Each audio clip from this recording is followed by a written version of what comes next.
And welcome everyone to episode 6 of ANDRO, the make or break point. I've hard put in the sand for this show. As always, I'm Mitch. You can follow me on Twitter and Instagram at 692 tweets and 692 pics. And of course, I'm joined by Sean. You can just join me on Instagram at Marvin the Martian _12. Man, I am really tired of this. It wasn't me who messed up their social handles this week. Not the only one. Old and I'm tired. And this week, it's not a breaking tradition because it's episode 6. So we have Jared from the Nerd Academy podcast. Yes, hello. I am here to bring some enlightenment and actual good discourse to an ANDRO review. And more good articulation, because we need someone that can talk better than him. Listen, I have had nothing but this weird slurry of emotions for ANDRO because I'm having a reaction to ANDRO that is like the inverse of the reaction that I had to The Mandalorian, in that some of the worst people I see on like Star Wars fandom internet love it for the wrong reasons, and it makes me want to dislike it. You know, like that's what happened with The Mandalorian. People love Mando for all the wrong reasons, and those people were the fandom menace. Now it's happening again with ANDRO, but instead of it being the fandom menace, it is the people with the most pretentious, annoying takes on the planet who keep it. And it's because the show is pretentious as all hell. The show itself isn't pretentious. It is absolutely pretentious. It's the definition of pretentious. It is not at all. God. Okay, so we're getting because it has a good. Let's look at the definition of pretentious. Yeah. Let's look at the definition of pretentious. Right. Attempting to definition of pretentious. It's ANDRO. Attempting to impress by affecting greater importance or merit than is actually possessed. Literally, ANDRO is a one-note character that has nothing going for him, and they're trying to make ANDRO this bigger. No. Well, okay, hold on. Stop. What do people expect a company to do? To just take the characters that everybody knows and just keep the people will be complaining about that. They're taking a risk with making ANDRO, and people still complain about that. And as I've said on this show several times, I appreciate that fact, and I also hate being the person that does this, because this show should have been about someone else, and I hate using that argument, but it absolutely should have been someone else. No, here's what I will say. I've had that thought. I've had that thought before. And every time I kind of start to be like, how would I feel about this show if it was not the co-lead of Rogue One? And to use an example, because I talked about this recently, because it's spooky season, I just finished re-listening to the Death Troopers audiobook. Yeah. The Legends novel about like the Star Wars zombie outbreak, because Legends is wild like that. And my biggest gripe with Death Troopers is that at about the halfway point, while the tension is at its peak, Han Solo and Chewbacca show up. Of course. And there was this immediate moment of, well, I know they're gonna make it. Yeah. It deflates the whole 100%. Yeah. And I've wondered if I would have this, and I've wondered if I feel that way about ANDRO. And I really think about it, and I think this story really works with Cassian, and it works because we get to see a level of dedication that we've never seen to the rebellion. The first time we saw somebody who was willing to the first time we as the audience get to lay our eyes on somebody doing something morally questionable for the unassailable good guys in Star Wars is Cassian shooting that guy in the back. Right? Okay, so Cassian is he's almost like how they describe the dedication that the Empire had, the people in the Empire have, but they flipped it and they put it into the Rebel, and they're showing the gray areas of the Rebel alliance. This is not these aren't the people that wear white hats and white suits. It's this guy is willing to kill for his belief, and that you don't see that with the rebellion a lot in these in the comics, and you may see it in the comics more than you do in the live action cartoon stuff. That's why I like it. But that's all well and good, and I can appreciate that. My biggest issue is, and I said it since before the show came out, it's literally, and I know it's a one-note argument. It's Andor. I just don't give a crap about the character. He's racist. He doesn't like Spanish. Wow, wow, that's one knife in. That's another knife in the back. That was uncalled for. God, just go. What had that hours ago? That was a vibe blade right to the chest, man. Nah, he's better. He's just edgy Han Solo. I'm sorry. No, okay, Sherry. We had this conversation last time. I know, but I still. Who do you think is more scummier, Andor or Han Solo? Who do you think it's Andor. That's why I said he's an edgier Han Solo, because everything is the opposite. I don't. That. Like that doesn't make it character interesting. Like that's the Red Hood argument, right? Like 13-year-olds love Red Hood because he's edgy and shoots guns everywhere. Don't invoke. It's just got so. Don't invoke the Jason Todd. He's literally is the Jason Todd of the Star Wars. Jason Todd's a stupid little kid. This guy is a grown man making decisions that he knows. He knows the repercussions of his actions, but he's willing to do it because he believes in something. Jason Todd just is a spoiled little brat that makes split decisions that. They're not the same character, but they operate. They're not the same character, granted, but they share a similar hemisphere in like the Venn diagram. I mean, it's a trope, right? It is a trope. Yeah, it's a trope. Yeah. Okay. Come on, Jared, hit me. Go. Articulate for me. You can't do anything more than this, like several knives in my back right now. I'm tagging in Jared now. Tag him in. Zick him. It's alright. I'm gonna have a 5-week recovery period after this. So here's there's a lot to unpack here. I think Cassian, first of all, what makes him so fascinating and what gives him that like edge we see, and not edgy, but just that like kind of like darkness to him, in Rogue One is something that we see established here in Andor, and it is that know Han Solo. You're seeing that character. To go back to the Han Solo comparison, which I think is faulty at several points. You have a character who kind of starts out, especially now in the greater canon with something like Solo, a Star Wars story. You have a character who's like kind of this like wide-eyed idealist who wants to be like an adventurer, who then just slowly becomes like a low-down scumbag, who then becomes like an idealist again.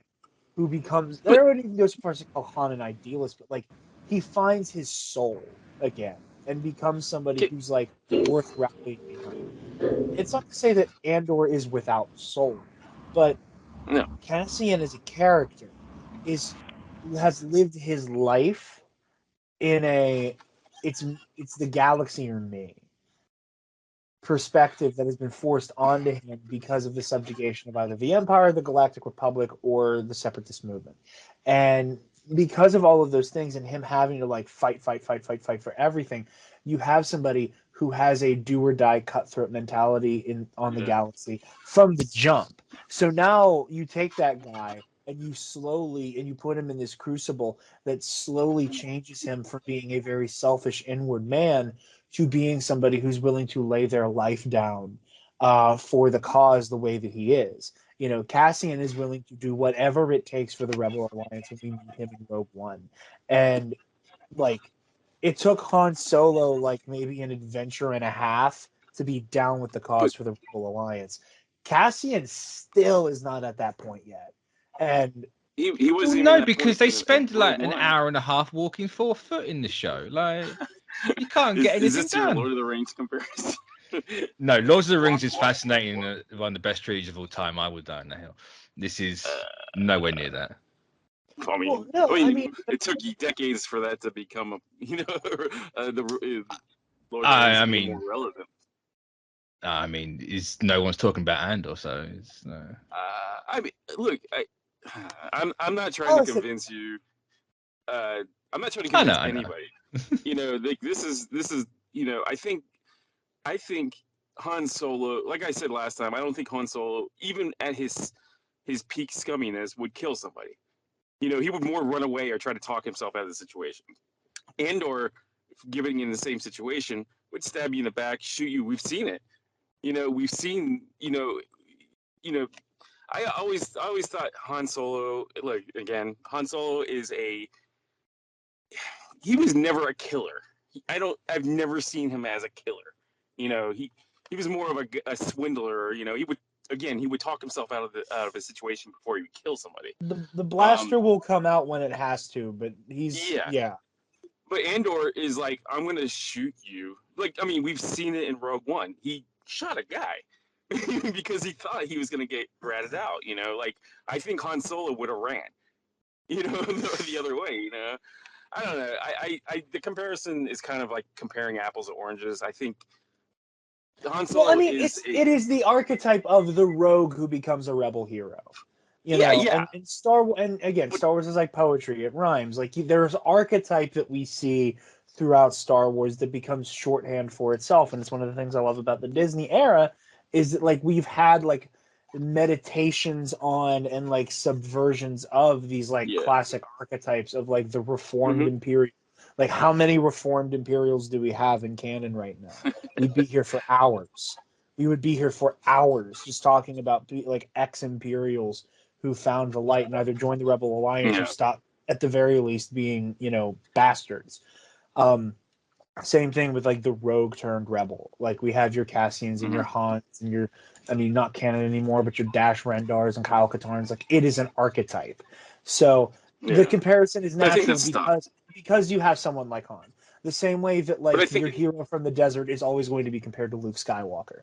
Like it's you have an archetype, and I think Cassian the comparison stops at the archetype, though.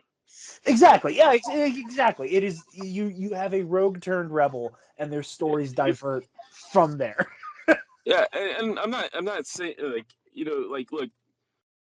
The last time I talked, I was like, yes, there should have been a more condensed version of this thing, you know. But like, yeah, look, I'm in agreement with that, you know. Like, and I am saying this as a fan. I agree with you, you know, because there's a lot of talking, a lot of walking, but I feel like that's what they're showing. Like that's how spy work works.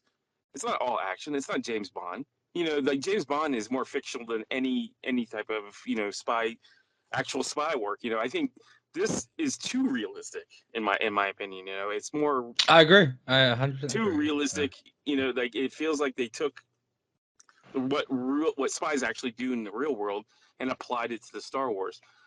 Some people might like that, and some people won't. You know, I personally kind of dig it. You know, I think it's different.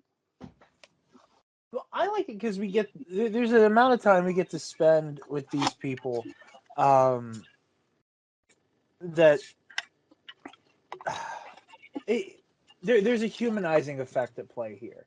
And and we're talking about the most recent episode, so, you know, spoilers. You know, because we get to spend 2 whole episodes in that camp. Yeah. And you get to see how much this cause means to everybody. Yeah. But then you can also see death. Yeah. Like you feel that, you know, like Nemec is my guy. I am still mourning Nemec. Which one's Nemec? The comrade. It's just I literally have no idea who, apart from Cassian. I couldn't tell you one name. Maybe Mod Master, but that doesn't count either. I mean, new Star Wars names are always hard. Like it's just love this the show, and I'm having trouble with it. I love the show. A lot of adjectives. It's just like, who's this person? No, I ain't got a clue. Well, like, yeah, I agree with you, Jared. I think it could have been a condensed, you know, and still get that, you know, that takeaway to care about the characters. But yeah, I think we'll know, you know, like I very much try not to have I try not to weigh in on the episode count type things until after everything's in the can, and we could back on and to be like, okay, could we have condensed some of these episodes into each other? Yeah, sure, maybe. You know, I'm glad that we're breaking the mold with like episode count, and we're not just like everything's 6 episodes, stamp and go. I agree, but I think Some you things need to. more, some things need less. You know. I just think they chose the wrong person for the episode count. No, it's like if this was the finale, like this was a good episode, granted, like, all things considered. Like the way it ends with him laughing, like yeah, fantastic, like great, cool.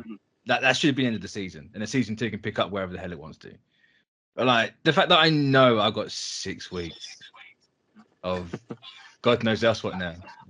Dude, but I'm just the opposite. I am so fascinated that that's the decision they made. I am so fascinated with the fact that like it would have been a layup for the Aldani arc to wrap up, and Cassian go to Coruscant or go to Ferrix, wherever he ends up, to meet with Luthen again. Yeah. And for Cassian to be like, oh, I give a damn about the Rebels now. I want to be a part of this fledgling Rebel Alliance. Yeah.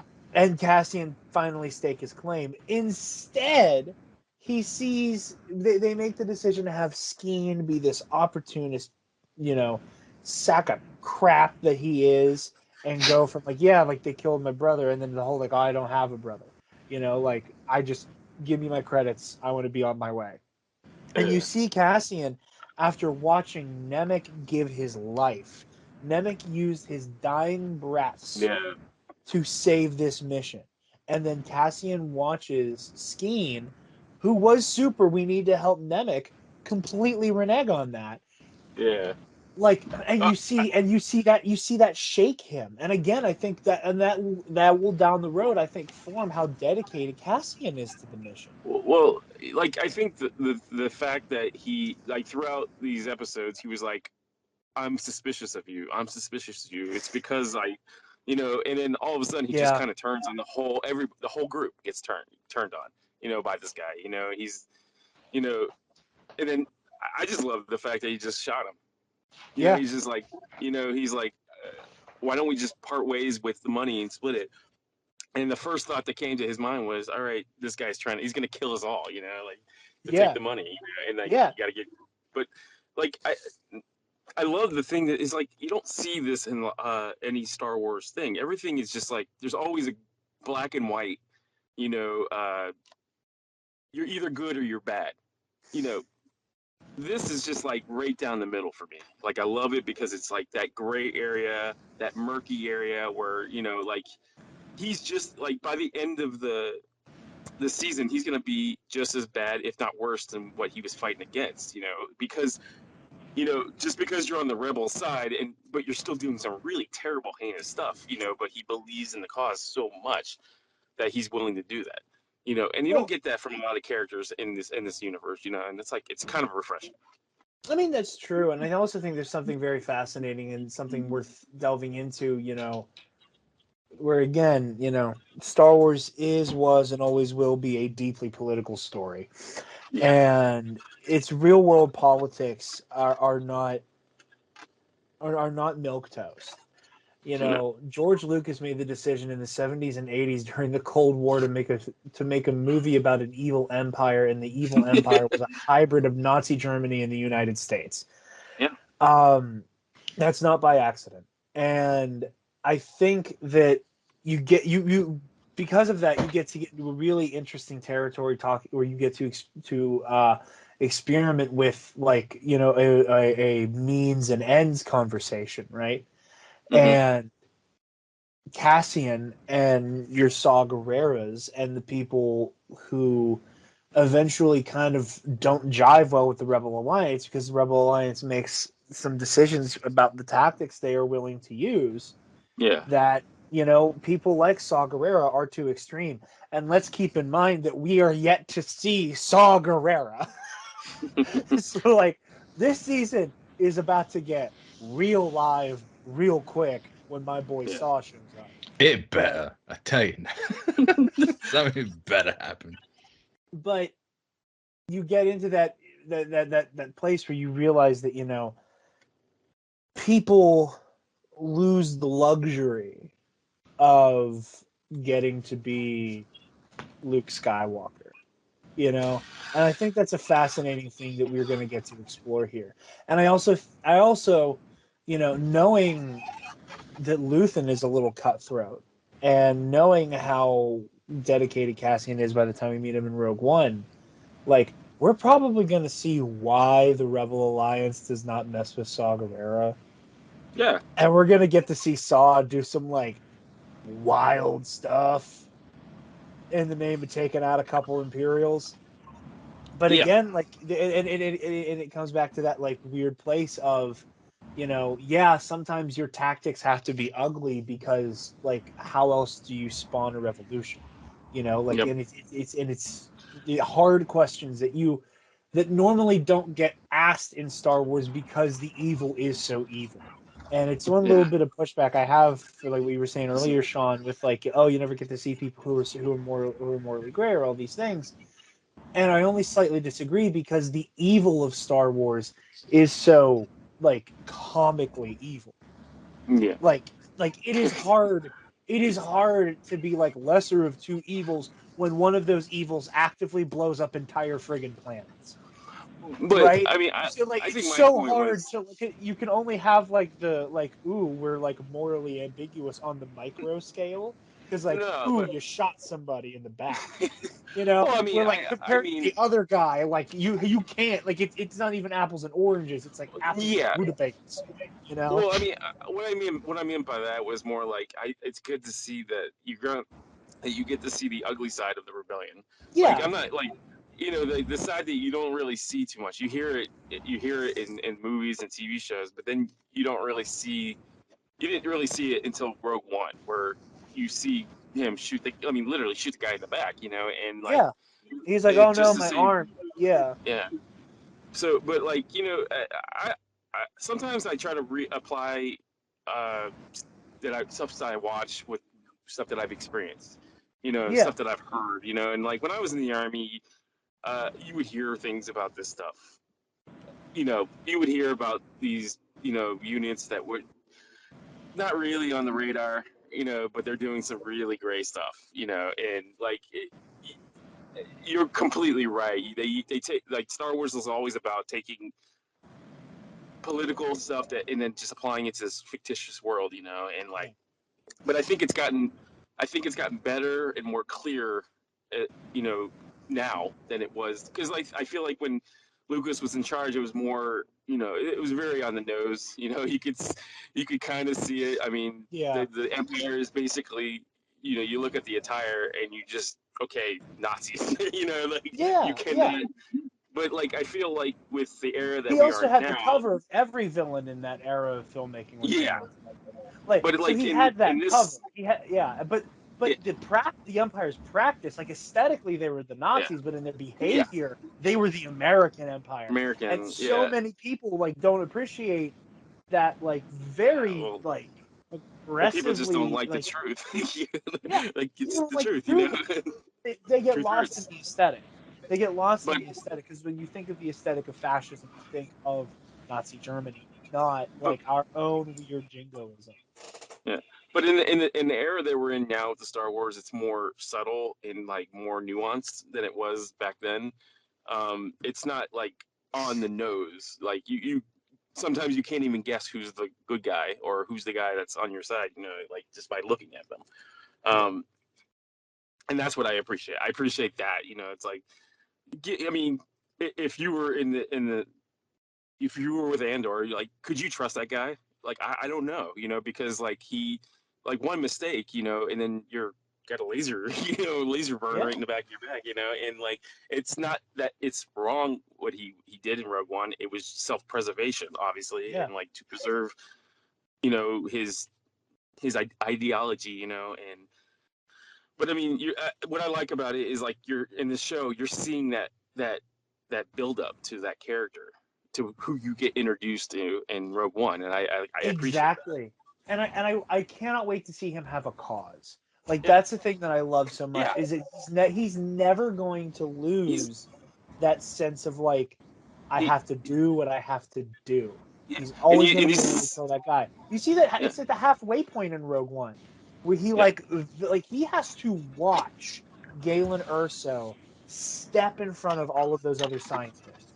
He Yeah. basically Well, I walked mean- his alien Urso, pressed the barrel of a blaster up against his own forehead, practically, Yeah. to go, But- I'm not going to gun him down. Yeah, well, by the time you see him in Rogue One, his mentality is like it's wearing and tearing on him. Like the dedication, the things that he's done, it's all weighing on him, and you see that. But I like to see that progression. I mean, you're finally seeing that, like the character that some people have been invested in. I'm not saying all people. You see that character. I mean, it's character building, right? You know, like you're finally taking a character that was like. All those characters are archetypes in that movie and don't really have they have a backstory, but they're not really fleshed out. But then you get to see that, like one of the co-leads of the roughly, see the progressions of how he. I mean, it's the tools of war too. Like like you see that, and I it's not fun, But I sometimes like some episodes it's long and hard to watch, but I appreciate what they're doing and what they're trying. You can't try something, like they're not being safe obviously with the show, like that's again I appreciate that too. Like people have been talking about wanting different, wanting to step away from the Skywalker. This is stepping away. This is like a hardcore, gamble with this show. Like it, I agree with you completely, and like Mitch is quiet.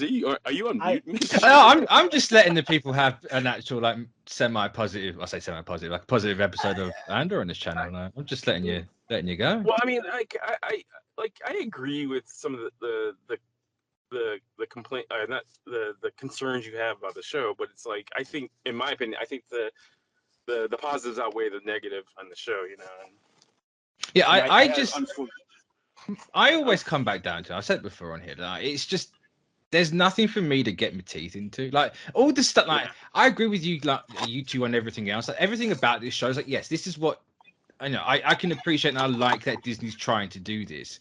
I just can't get attached to this character. I had no reason to get attached in Rogue One, and the fact that I know it's getting to a point where I don't care about that character, like it's so hard for me to actually get in this show. Could they turn it around the next 6? I hope so. I hope the back half of this season is the more interesting bit for me, and they tack this on to the front of it to get it not out of the way, because I've been thinking about it while you've been talking. If this was a season 1 that ended here, like I said earlier, would people have come back for a season 2 after this? I don't know. So I'm going back and forth if this is the smarter idea of having it be 12, because the back half of it's more interesting and more exciting than the front half. Well, and it's not just because of no lightsabers, no pew pew sort of stuff that people have. No, it's none of that. It's just purely like it's just literally just Andor. It's just a name. Like they lost me the moment they announced it, and it has such an uphill battle for me. But I'm trying. I'm trying to let it chip away, but. I totally get that. Not everything's going to be for everybody. You know? Exactly. And granted, like I make fun because I enjoy antagonizing you. Yeah, you won't. Listen, you and I are so often on the same page with everything. Oh yeah, I know. That's why I have to relish go deeper. That's why they go deeper. The knife just gets. But no, that's the beauty of Star Wars, especially in this era, is that like because there's something for everybody in like the current oeuvre of Star Wars. By definition, there are going to be things that aren't for somebody. Oh yeah. Of course, yeah. You know, like same with Marvel. Exactly. To invoke, like not everybody's gonna love everything. Like it doesn't matter what type of logo you plant in front of the show. If they're not interested, they're not going to be interested. Even watching it and enjoying it is not, But like, I think just reading some of the comments, like, it's just hard to look at them and say why. Like it's like people dog on it just for being it. They're not appreciating for what it actually offering. I don't know. You can't please everybody, I guess. Like, and there's always the heckler in the group. And I'm proudly that heckler for this one. I've got to shake the Shield label, you know. You got to get it off, like can't until You're Disney right. start paying me. It's I got to hard. get it off. Yeah, Like.